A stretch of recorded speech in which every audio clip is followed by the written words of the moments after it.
Hello बच्चों, welcome back to the R K science classes. मैं हूं Rohit Mehta and you are watching the YouTube channel of R K science classes. बच्चों, आज का जो लेक्चर है वो मैं लेकर आया हूं 10th केमिस्ट्री। हमारा चल रहा है chapter number 2 acid base and salt. उसमें जो भी लेक्चर नंबर है, शायद 5वां लेक्चर है आज। बहुत दिनों के बाद आज 10th के लिए मौका मिला है, शूट करने के लिए टाइम मिला है आज। क्या करूं बच्चों, 10th 11th 12th एग्रीकल्चर चार क्लासेस की वीडियो शूट करना, उसके लिए थोड़ी सी तैयारी भी करनी पड़ती है। भाई क्या बोलना है, क्या पढ़ाना है, वो भी देखना पड़ता है। और उसके बाद मेरी खुद की पढ़ाई करनी पड़ती है, घर के सारे काम करने पड़ते हैं। तो इतने सारे काम करने के बाद, टाइम निकालने के बाद, अब जैसे कि तुम्हें पता है कि अपनी अभी बुक तो आई नहीं, तो इसके लिए भी कंटेंट इकट्ठा करना पड़ता है, एकत्रित करने पड़ता है। बुक में क्या दिया हुआ है, जो बुक आने वाली है, वो भी बुक तो है नहीं अपने पास, तो बुक में क्या आने वाला है वो भी चीज़ समेटनी पड़ती है कहीं ना कहीं से। इसमें टाइम लगता है। फिर 10th 11th 12th तीनों क्लासेस की वीडियो बनाने में मेरा गला दर्द करने लग जाता है बोलते बोलते। इसलिए अब आज 12th के लिए पहले ही कल शूट कर लिया था, वो आज डाल दिया। आज 2 शूट करूंगा, एक तो कर चुका हूँ, एक और 10th के लिए आज कर लेता हूँ, मैंने सोचा। तो चलिए देर ना करते हुए स्टार्ट करते हैं हमारा जो अगला लेक्चर है उसमें। अभी तक हम पढ़ चुके हैं धातु से क्रिया करा दो अम्ल की या क्षार की, है ना। वो सारे रिएक्शंस यानी कि अम्ल और क्षार के रासायनिक गुण हम पढ़ चुके हैं। आज मैं किसके बारे में बात कर रहा हूँ, आज मैं कर रहा हूँ अम्लों में क्षारों में समानता। याद करो, मैंने सबसे पहले आपको टॉपिक इसीलिए लिखाए थे कि आप फर्क या अंतर कर पाओगे किसके बाद क्या टॉपिक पढ़ना है। याद करो, अपने टॉपिक्स निकालो, टॉपिक्स मैंने लिखाए हुए हैं, किसके बाद कौन सा टॉपिक हमें रीडिंग करनी है, उसकी अध्ययन करना है। तो आज हम स्टार्ट कर रहे हैं अम्लों में क्षारकों में समानताएं कि अम्ल और क्षार में समानता क्या होती है। सुन लीजिए क्या समानता है। दोनों ही आयन देते हैं, दोनों ही आयन देते हैं, पहली बात। और अगर दोनों आयन देते हैं जल में घुलने पर दोनों आयन देते हैं और आयन देंगे तो उनमें जलीय विलयन में दोनों के अम्ल और क्षार के दोनों के जलीय विलयन में विद्युत धारा प्रवाहित होगी, यानी कि करंट आएगा। बस 2 पॉइंट याद कर लीजिए। क्या कहा, पहले पॉइंट में याद कर लो डायरेक्ट, अम्ल और क्षार के जलीय विलयन में विद्युत धारा प्रवाहित होती है। पहला पॉइंट याद कर लेना, इंपोर्टेंट क्वेश्चन है, आएगा पेपर में। अम्ल और क्षार के जलीय विलयन में विद्युत धारा प्रवाहित होती है, बिल्कुल होती है, क्वेश्चन आएगा। तृतीय स्थान में आ सकता है, ऑब्जेक्टिव आ सकता है, कैसा भी आ सकता है। क्या अम्ल और क्षार के जलीय विलयन विद्युत का संचालन करते हैं, प्रयोग द्वारा सिद्ध कीजिए। प्रयोग पढ़ेंगे अभी, ठीक है। तो देखिए अम्ल और क्षारकों में समानताएं कि धातुओं से क्रिया करके सभी अम्ल हाइड्रोजन गैस उत्पन्न करते पढ़ चुके हैं। चाहे तो धातु से क्रिया करा दो अम्ल की और चाहे तो क्रिया करा दो क्षार की, क्या देते हैं, हाइड्रोजन गैस। तो हमने क्या लिखा, धातुओं से क्रिया करके सभी अम्ल हाइड्रोजन गैस उत्पन्न करते हैं। अब यहां पर एक क्वेश्चन उठता है, क्या क्वेश्चन है कि क्या हाइड्रोजन युक्त सभी यौगिक अम्लीय होते हैं। अभी हमने क्या कहा था, हाइड्रोजन कौन मुक्त करता है, जब हम धातु से क्रिया करा दें किसकी, अम्ल की, तो हाइड्रोजन उत्पन्न होती है। लेकिन अब क्या कह रहा है, क्या हाइड्रोजन युक्त सभी यौगिक अम्लीय, क्या जिसके पास हाइड्रोजन है वो सब अम्ल है या नहीं। तो हमारे पास आंसर होगा नहीं। अम्लीय पदार्थ तो केवल वो हैं जो H+ मुक्त करते हैं। अगर H+ मुक्त नहीं किया तो वो अम्ल है ही नहीं। हालांकि ये जो डेफिनेशन है वो किसने दी थी, आर्यनियस ने, पिछले 10th वाले जानते हैं। तो क्या कहा हमने कि अम्ल हाइड्रोजन मुक्त करते हैं, लेकिन क्या वो सभी जो हाइड्रोजन मुक्त करते हैं अम्ल हैं, तो आंसर होगा नहीं। क्या कहा मैंने, सुनिएगा ध्यान से, कि जो अम्ल हैं वो क्या देते हैं, हाइड्रोजन देते हैं, H+ आयन मुक्त करते हैं या हाइड्रोजन गैस देते हैं। लेकिन क्या जो सभी हाइड्रोजन गैस मुक्त करते हैं वो क्या सभी अम्ल होंगे। तो यहां आएगा क्रॉस का चिन्ह, यहां आएगा राइट का चिन्ह, यानी कि अम्ल तो हाइड्रोजन गैस देते हैं, अम्ल तो हाइड्रोजन गैस देते हैं। किससे क्रिया कराने पर, कहां गया, धातुओं से क्रिया कराने पर। लेकिन क्या सभी हाइड्रोजन गैस देने वाले क्या सभी पदार्थ अम्ल होंगे, तो आंसर होगा नहीं। खत्म सारी बात, नहीं, क्योंकि अम्लीय पदार्थ केवल वही है जो H+ मुक्त करते हैं। एक्सपेरिमेंट करते हैं, ग्लूकोज लेना है, क्या है एक्सपेरिमेंट, ध्यान से सुनिए। ग्लूकोज, अल्कोहल, HCl, H2SO4 आदि के विलयन लेते हैं। हमने विलयन लेने हैं, 4 विलयन ले लो, एक तो ग्लूकोज का ले लो, एक एल्कोहल का ले लो, एक HCl का ले लो, एक H2SO4। मैं अभी चीजें मिटाऊंगा, पहले स्क्रीनशॉट ले लें इसका, इसको हटा देता हूँ, या इसको तो लिख लेना, ऊपर लिख लेना बैक करके, पहले स्क्रीनशॉट ले लें, फिर मैं समझाता हूँ, क्योंकि इसको मिटाना पड़ेगा मुझे, अभी जगह कम है। हो गया, चलो क्वेश्चन हटा दूं, यहां से हटा देता हूं। अब देखो ये जगह चाहिए थी मुझे। क्या हमने क्या किया, क्या प्रूफ करना चाह रहे हैं, पहली बात कि क्या हाइड्रोजन युक्त सभी यौगिक अम्लीय हैं? तो हमने ऐसे यौगिक लिए हैं बेटा, ये ग्लूकोज, ये एल्कोहल, ये HCl और ये H2SO4, इन सबके पास हाइड्रोजन है। अब तुम्हें पता है इसमें हाइड्रोजन नहीं है, ऐसा लग रहा है, इसमें H दिखाई दे रही है, इसमें भी H दिखाई दे रही है, इनमें कहाँ है? तो बेटा इनके सूत्र लिखता हूँ।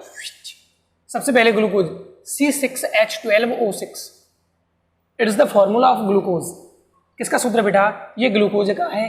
क्या इसमें हाइड्रोजन है? बिल्कुल है, 12 एटम बेटे है। एल्कोहल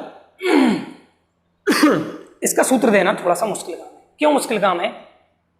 जैसे कि अब मैं सिंपल बता दूं बेटा, जहां पर R और OH नजर आ जाए, जहां पर R के साथ OH नजर आ जाए तो वो एल्कोहल है। सर R क्या है? R को बोला जाता है बेटा एल्किल ग्रुप, एल्किल समूह। क्या बोला जाता है? एल्किल समूह। अब OH तो हमारे पास कंफर्म हो गया कि एल्कोहल में OH होगा, ठीक है। अब R क्या हो सकता है? तो R के लिए मैं देखिए क्या लिख सकता हूं, CH3, इसका नाम क्या होगा? मैथिल होगा, ठीक है। Maithil, ethyl, propyl. अगला मैं लूं तो C2H कितना आएगा? 5 आएगा, क्या आएगा? 7 आएगा, सॉरी। तो इस प्रकार से हम क्या दे सकते हैं? नाम दे सकते हैं। 7 ही आएगा, एक बार चेक कर लेते हैं। C hydrogen, hydrogen, hydrogen, hydrogen, hydrogen, और यहां पर हाइड्रोजन 1 2 3 4 5 6, एक हटा दो 5 आएगा, सॉरी बेटा। ये क्या हो गया? हमारे पास एथिल हो गया। क्या हो गया? एथिल। कैसे बनाया सर? आगे हम एक चैप्टर पढ़ेंगे, क्या नाम होगा?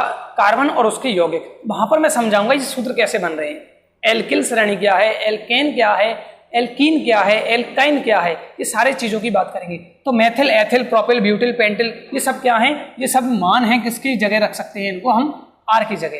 तो मैं क्या दूंगा? देखो CH3OH का नाम क्या बना? मैथिल, और पीछे लगाना है ऑल, यानी कि मैथेनॉल, या हम नाम दे सकते हैं इसको मैथिल एल्कोहल, पर नाम जमा नहीं ना, क्या देंगे इसको नाम हम? मैथेनॉल। इसी प्रकार से इसको देंगे हम C2H5, क्या लिखा मैंने? C2H5, पीछे क्या लगाना है? OH, क्या लगाना है? OH, इसका नाम बताइए। तो एथिल, और पीछे क्या लगाना है? एल्कोहल, एथिल एल्कोहल या एथेनॉल। ये है मैथिल एल्कोहल, ये है एथिल एल्कोहल। मैथिल जोड़ा तो मैथिल एल्कोहल, एथिल जोड़ा तो एथिल एल्कोहल, मैथेनॉल, एथेनॉल, दो नाम हो गए इनके। कुछ समझ में आई बात? नहीं आई तो कोई बात नहीं, आगे वाले चैप्टर्स में है, यहाँ पर समझ में मुश्किल से आएगी। जिसको थोड़ा बहुत नॉलेज है उसको आ जाएगी, जिसको नहीं है बिल्कुल नॉलेज, हवाई जहाज उड़ेगी उसके आज। ग्लूकोज का सूत्र, एल्कोहल के सूत्र, ये 2 दे दिए हैं मैंने। अब इसको हटा दो, ये क्या है? मैथेनॉल। इसको लिख देता हूं, इसको 2 को याद कर लेना भाई। ये है मैथेनॉल, ये है एथेनॉल, ठीक है। जो हमारी दारू होती है ना भाई, दारू, उसमें ये आता है, अच्छी दारू, मरने वाली नहीं है, ये पियोगे मरोगे नहीं। क्या होता है उसमें दारू में? मैथेनॉल। अरे सैनिटाइजर में भी तो एल्कोहल है। अब एल्कोहल है तो उसका मतलब कि दारू ही है कि वास्तव में? दारू में एल्कोहल होता है, सैनिटाइजर में भी एल्कोहल होता है। एल्कोहल होने का मतलब ये नहीं है वो दारू है। तो एथेनॉल दारू का मुख्य घटक या मदिरा का मुख्य घटक कौन होता है? एथेनॉल होता है, C2H5OH, C2H5OH, ठीक है। इसी प्रकार से मैथेनॉल CH3OH। अब देखो कन्वर्ट हो सकता है ये, इसमें दारू में ये होता है, लेकिन अगर ये दारू में ये बन गया तो ये हो गई जहरीली शराब। इसको पीने से आप राम नाम सत्य है। तो ये याद कर लेना भैया। क्या हाइड्रोजन है? बिल्कुल है। क्या इसके पास हाइड्रोजन है? तो बिल्कुल है। क्या इसके पास हाइड्रोजन है? बिल्कुल है। इसके पास हाइड्रोजन है? बिल्कुल है। इसके पास हाइड्रोजन है। ये क्या है? Hydrochloric acid. ये क्या है? Sulphuric acid. हटाओ। तो क्या इन सब के पास हाइड्रोजन है? बिल्कुल है। इसके पास है, इसके पास है, इसके पास है। यही तो चेक कर रहे हैं। क्या जिसके पास हाइड्रोजन है क्या वो अम्ल है? क्या जिसके पास हाइड्रोजन है वो क्या सभी अम्ल हैं? इसी बात को हम चेक कर रहे हैं। 1 मिनट बच्चों में फोकस चाहिए थोड़ा सा। इसी बात को चेक करने के लिए हम एक्सपेरिमेंट कर रहे हैं। देखिए ग्लूकोज लिया, अल्कोहल लिया, HCl, H2SO4 आदि के बिलियन ले लो, मतलब 4 पात्र ले लो अलग अलग, सब में अलग अलग चीजें भरी है। ये चारों चीजें एक कॉर्क पर 2 कीले लगा लो और इसे 100 ml के बीकर में रखते हैं और दोनों कीलों को 6 वोल्ट की बैटरी से एक बल्ब और एक स्विच के साथ जोड़ते हैं। क्या कहा? एक कॉर्क ले लो, यानी कि एक लकड़ी का टुकड़ा ले लो, एक कॉर्क पर 2 कीले लगा लो। बहुत बढ़िया। तो मैंने सबसे पहले ये तो ले लिया, क्या बेटा? क्या लेना है हमें? बीकर। ये बीकर ले लिया। अब एक क्या लेना है? कॉर्क। तो ये मैंने ले लिया बेटा कॉर्क, लकड़ी का टुकड़ा। क्या है ये? लकड़ी का टुकड़ा। अब क्या करना है, एक कॉर्क पर 2 कीलें लगानी है। बहुत बढ़िया, 2 कीलें ले लो सर।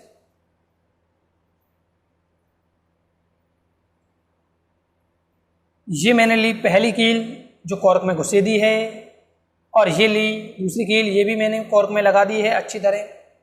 अब क्या कह रहे हैं, एक कॉर्क पर 2 कीलें लगाकर इसे 100 ml के बीकर में, यानी कि ये 100 ml का बीकर है, इसमें 100 ml पानी भरा जा सकता है या कोई भी एसिड वगैरह भरा जा सकता है। और दोनों कीलों को 6 वोल्ट की बैटरी से, 6 वोल्ट की बैटरी से, और बीच में क्या जोड़ना है, एक बल्ब और एक स्विच, एक बटन और एक बल्ब। ये लीजिए, ये क्या लगाया मैंने, वायर लगाया। क्या लगाया भाई, ये तार है हमारे लिए वायर, जिसके जरिए हम इसको जोड़ेंगे। यहाँ पर क्या लगाना है, बैटरी, एक छोटा डंडा एक बड़ा डंडा। एक साइड अगर छोटा है तो एक साइड बड़ा आएगा, बड़ा डंडा बोले तो पॉजिटिव चार्ज और छोटा डंडा बोले तो नेगेटिव चार्ज। यानी कि ये क्या है, अगर एक जगह में ऐसे बनाऊं तो ये तो बेटा होता है एक सेल, और जैसे और भी मैंने सारे बना दिए तो ये हो गई बैटरी। अगर एक में इतना सा बनाऊं तो वो तो मतलब होता है साइंस में सेल, लेकिन अगर मैंने बहुत सारे सेल बना दिए तो उसको कहेंगे बैटरी। तो ये क्या है, बैटरी। एक साइड छोटा डंडा है तो दूसरी साइड बड़ा डंडा है। यहाँ पर क्या करना है, ये मैंने कुंजी दबाई है, मतलब इसको क्या बोलते हैं, बटन, स्विच, चटकनी। और अब यहाँ से भी जगह नहीं है तो यहाँ पे मोड़ देता हूँ, तुम आगे बना सकते हो। यहाँ पर क्या जोड़ना है, एक बल्ब जोड़ना है। ये चिन्ह किसके लिए प्रयुक्त किया जाएगा बेटा, ध्यान रखना, ये साइंस में ये बल्ब का चिन्ह है। किसका है, बल्ब का। और अब इसको क्या करना है, अब जगह थोड़ी सी नीचे, इसको इस कील के साथ जोड़ देना है। क्या कहा, अब दोबारा लाइन को समझिएगा। एक कॉर्क पर 2 कीलें लगाकर 2 कीलें लगा दीजिए, 100 ml के बीकर में रख दिया, बहुत बढ़िया। और दोनों कीलों को 6 वोल्ट की बैटरी, ये नहीं लिखा आपने, ये बैटरी कितनी बड़ी है, 6 वोल्ट की बैटरी से एक बल्ब और एक स्विच के साथ जोड़ दें। ठीक है, कहाँ गया, तीसरे पॉइंट की बात करते हैं। क्या कहा बेटा, समझ में आ रही है। 4 तो विलयन ले लिए, अल्कोहल के लिए, ग्लूकोज के लिए, HCl, H2SO, सब में हाइड्रोजन है। एक कॉर्क पर 2 कीलें लगा दो, 6 वोल्ट की बैटरी से जोड़ दो, एक बल्ब लगा दो, एक स्विच लगा दो। ठीक है, अब बीकर में थोड़ा तनु HCl, सबसे पहले इसको प्रयोग कर रहे हैं। चलो, तनु HCl डालकर विद्युत धारा प्रवाहित करते हैं। कैसे प्रवाहित करेंगे सर, ये बीकर है, ठीक है, क्या डालना है बेटा, तनु HCl, टक टक टक टक टक, ये लो, क्या डाला मैंने, सबसे पहले तनु HCl, जो बुक बोलेगी वो करेंगे, डालकर विद्युत धारा प्रवाहित कर दें। अभी देखो बेटा, जब मैंने ये बिंदु हटा दिया है, क्या किया है, ध्यान से सुनना। अभी मैंने क्या कर रखा था ये, और जब मैं इस बिंदु को हटा दूं, मतलब अभी लाइट इसमें प्रवाहित नहीं हो रही है, लाइट नहीं आ रही है, मतलब विद्युत धारा प्रवाहित नहीं हो रही है, मतलब लट्टू नहीं जलेगा, बल्ब नहीं जलेगा। लेकिन जैसे ही मैंने इसमें HCl भरा और ये मैंने ऐसे कर दिया, तो इसका मतलब अब क्या है, यहां इसमें विद्युत धारा प्रवाहित हो रही है, और जैसे ही विद्युत धारा प्रवाहित होगी बल्ब जलेगा। बल्ब क्या होगा, जलेगा। अब देखो क्या हुआ, जब अगर मैं थोड़ा तनु HCl डालकर विद्युत धारा प्रवाहित करते हैं तो बल्ब जलने लगता है। जैसे ही हमने HCl डाला बेटा, क्या हुआ, बल्ब जलने लगता है। ये क्या हुआ, बल्ब जलने लगता है। अर्थात कब जला, कब जलता है बल्ब, जब विद्युत धारा प्रवाहित होती है, अर्थात विलयन में विद्युत धारा प्रवाहित होती है। सिंपल है। अगर देखो इस HCl को मैं हटा दूं और बटन को भले ही दबा दूं तो विद्युत धारा प्रवाहित नहीं होगी। क्यों नहीं हुई, क्योंकि यहां दोनों के बीच में कोई कनेक्शन ही नहीं है भाई, कनेक्शन नहीं है, तो जलने लगता है, अर्थात विलयन में विद्युत धारा प्रवाहित होती है। Reason, what is the reason, कारण क्या है कि अम्ल में उपस्थित धनायन, अम्ल में क्या होता है बेटा, अम्ल में देखो HCl क्या देता है, H+, H2SO4 भी क्या देता है, 2H+ देता है हालांकि, ठीक है। तो अम्ल में उपस्थित धनायनों यानी कि H+ आयनों के प्रवाह के कारण विद्युत धारा प्रवाहित होती है। मतलब इस वायर में हाइड्रोजन आयन जो है वो प्रवाहित होते हैं, इसलिए अब कोई आयन बह रहा है, इसलिए विद्युत धारा प्रवाहित होती है। बहुत बढ़िया, आगे समझ में। अब देखो क्या करना है, अभी हमने एक्सपेरिमेंट किया है मात्र और मात्र केवल किसके साथ, HCl के साथ। मैं H2SO4 को डालूं, अब इसमें तनु HCl की जगह क्या डाल दूं, H2SO4, क्या विद्युत धारा प्रवाहित होगी, बिल्कुल होगी, होगी। तो हम क्या लिखेंगे, कहाँ गया रेड, नहीं चलता, ग्रीन। HCl के साथ विद्युत धारा प्रवाहित होगी, बिल्कुल होगी। H2SO4 के साथ विद्युत धारा प्रवाहित होगी, बिल्कुल होगी, H2SO4, ठीक है। किसके साथ नहीं होगी, तो बेटा ग्लूकोज और अल्कोहल जो हैं इनको डाल दो, विद्युत धारा प्रवाहित नहीं होगी। क्या इसके पास हाइड्रोजन था? बिल्कुल था। इसके पास हाइड्रोजन था इसके दोनों मतलब चारों के पास हाइड्रोजन तो था। और क्वेश्चन भी तो यही है, क्या हाइड्रोजन युक्त सभी यौगिक अम्लीय होते हैं? अम्लीय तो केवल कौन होगा? आंसर लिखा है जो H+ मुक्त करता है। ये H+ मुक्त करता है, ये H+ मुक्त करता है, ये H+ मुक्त नहीं करता, ये H+ मुक्त नहीं करता। किसके विलयन में विद्युत धारा प्रवाहित होगी?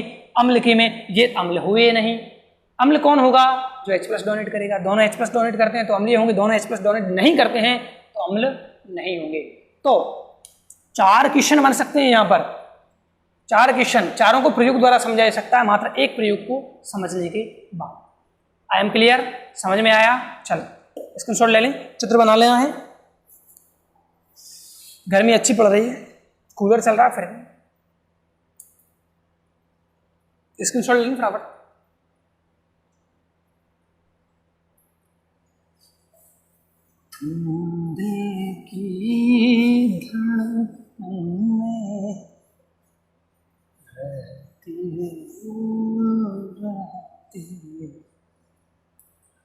अब आगे चलते हैं। अब देखो हमने क्या कहा कि जो अम्ल है वो जलीय विलयन में H+ देते हैं, और जो बेटा क्षार हैं या क्षारक कहूंगा, अभी क्षारक और क्षार में अंतर क्या है बता चुका हूं। वैसे तो इनको जलीय विलयन में OH- देते हैं, बट कमाल की बात यह है कि ये H+ बेटा जल में अकेले रह ही नहीं सकते हैं। ये हमेशा क्या करेंगे? नीचे लिख देते हैं। अम्ल ने क्या दिया? H+ दिया। अम्ल ने क्या दिया? H+ दिया। और जब इसको हमने अम्ल को कहाँ घोला? पानी में, तो बेटा H+ पानी में मुक्त नहीं रह सकते। ये क्या बना लेते हैं हमेशा? H2 एक जोड़ो H3O+ लग जाएगा, H3O+। क्या है? ये हाइड्रोजन आयन है, ये पानी है, जल है। ये क्या है सर? ये है बेटा हाइड्रोनियम आयन। ये क्या है? Hydronium ion, H3O+, hydronium ion. ठीक है, क्या कहा कि अगर हम क्या करेंगे, अम्ल को पानी में घोलेंगे, जल में घोल दिया यानी कि जलीय विलयन बनाएंगे, तो H+ हमें मिलेंगे ही नहीं। क्या मिलेंगे सर? H3O+। क्यों मिलेंगे? क्योंकि H+ अकेला नहीं रह सकता, ये बॉन्ड बनाता है किसके साथ? बंध बनाता है H2O के साथ। किस रूप में मिलेगा? H3O+। जबकि अब क्षार को घोलता हूं मैं, NaOH, KOH, दोनों ही प्रबल क्षार है, याद है। इनको कहां घोला? पानी में। इनको कहां घोला? पानी में। इसको पानी में घोली दीजिए। क्या करेगा? ये Na++OH- देगा। ये क्या करेगा? K++OH- देगा। बात आई समझ में? यानी कि समानता पढ़ रहे हैं हम, तो बेटा दोनों का आयनन हो जाएगा। आयनन बोले तो आयनों में टूटना, ये भी आयनों में टूटा, ये भी आयनों में टूटा, ये भी आयनों में टूटा है। पहला पॉइंट समानता में क्या लिखेंगे हम कि अम्ल और क्षार दोनों जलीय विलयन में आयनित हो जाते हैं। आयनित होना, आयनों में टूटना। दूसरा क्या लिखेंगे?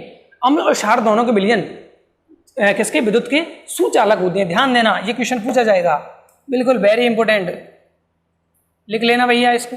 सुचालक होते हैं मतलब विद्युत धारा प्रवाहित करेंगे तो हो जाएगी, करंट मारेंगे। ठीक है, लेकिन जो क्षार है उसके आयन मुक्त अवस्था में मिल जाएंगे, लेकिन जो H+ है जब अम्ल घोला तो H+ हमें आयन मुक्त अवस्था में नहीं मिलेंगे। किसके साथ मिलेंगे? जल के साथ बॉन्ड बनाकर। कौन से आयन के रूप में? हाइड्रोनियम आयन के रूप में। इसको लिख लें फटाफट। अब मैं एक और अंतर बता देता हूं, क्षार और क्षारक में क्या अंतर है बेटा? देखिए, क्षारक को अगर मैं जल या जलीय विलयन में घोलूं या जलीय विलयन बना दूं, मतलब जल में घोलूं, तो जिसका जलीय विलयन बन गया और जलीय विलयन बनाने के बाद उसके क्षारक के जलीय विलयन को क्या कहेंगे? अब क्षार कहेंगे। मतलब नहीं आई बात समझ में? अरे भाई, जो क्षारक जल में घुल गया उसको क्षार कह देंगे। जो क्षारक जलीय विलयन बना देगा, जल में घुल जाएगा, उसको क्षार कहेंगे, बेस। ये क्षारक को कहते हैं हम बेस, और क्षार को कहते हैं एल्कली। यानी कि एक बात समझना, सभी क्षार क्षारक हैं, लेकिन सभी क्षार तो क्षारक हैं। यानी कि सभी क्षार क्षारक हैं, लेकिन जो सभी क्षारक हैं वो क्षार नहीं। यानी कि सभी क्षारक जल में नहीं घुलते। क्या लिखा मैंने? नोट लगा के लिखूं। सभी क्षारक जल में नहीं घुलते हैं, सभी क्षारक जल में नहीं घुलते हैं। लेकिन जो जल में घुल गया वो तो क्षारक है ना भाई, नहीं है। क्षार क्या है? ऐसे क्षारक जो जल में घुल जाएं, तो क्षार तो हमेशा क्षारक तो होगा ही क्योंकि पानी में घुल गया। लेकिन सभी क्षार क्षारक तो हो गए, लेकिन सभी क्षारक क्या पानी में घुले? नहीं। तो सभी क्षारक क्या नहीं हो सकते? क्षार नहीं हो सकते। समझ में आई क्या बात? आ गई हो तो बहुत बढ़िया। चलिए अब क्या बचता है वो हमने लिख दिया कि दोनों के विलयन विद्युत के प्रवाहित करेंगे विद्युत के सुचालक बुद्धि। इसके बाद हमारी अगली हेडिंग है जिसे हम अगले वीडियो में शूट करेंगे। तब तक के लिए जय हिंद जय भारत। ऐसे ही पढ़ाई करते रहें क्योंकि हमारे अब 2 चैप्टर समाप्त होने वाले हैं 10th के लिए। तो तुम उन बच्चों से बहुत आगे आ गए हो बेटा जो अपने डीपी बैटल में, जो अपने फ्री फायर में, जो अपने पबजी में लगे हुए हैं और जो बेकार की आलतू फालतू की जो डीपी बैटल चल रही है उसमें लगे हुए हैं। इससे बोर्ड मांगू, उससे बोर्ड मांगू, उससे शर्त लगाओ तुम मेरे से जीत के दिलाओ। चल क्या रहा है भाई जिंदगी में? क्या शर्त लगाओगे? नहीं लगा। पढ़ाई करोगे तो आगे बढ़ोगे, पढ़ाई नहीं करोगे खत्म कहानी। फिर ऐसे ही लोग क्या करते हैं? आंदोलन करते हैं, अरे सरकार बेरोजगारी बढ़ा रही है, अरे रोजगार दो। बेटा रोजगार तो पहले से ही कम है ना। रोजगार के अवसर बनाने पड़ेंगे और हम जब जैसे ही भर्ती निकले उसके लिए एवल हों, इसके लिए मेहनत करनी पड़ेगी। रोजगार कम है, बेरोजगारी ज़्यादा है, तो बेरोजगारी कम हो इसके लिए ज़रूरी है हमें मेहनत करनी पड़ेगी। इसके लिए ज़रूरी क्या है? हम मेहनत करें। ठीक है, जय हिंद जय भारत।